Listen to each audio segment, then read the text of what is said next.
Ātrā cope baleta nodarbībai.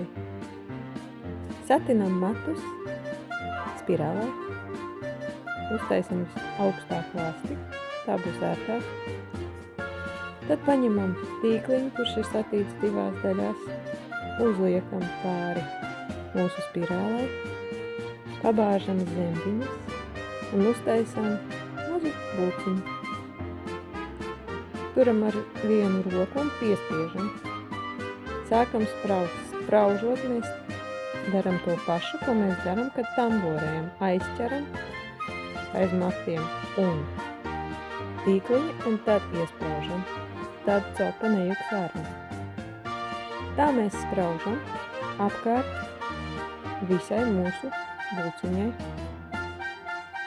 Ar vienu roku pieturot, lai viņa nav spīca.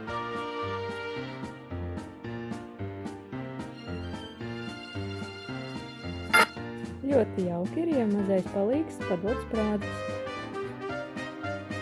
Tad viss notiek daudz ātrāk.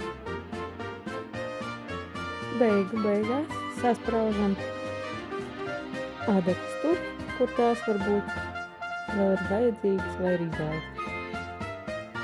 Mēs nespraužam ar sprādzēm, bet ar copu adatām. Šāda copa ir ideāla treniņu stundā.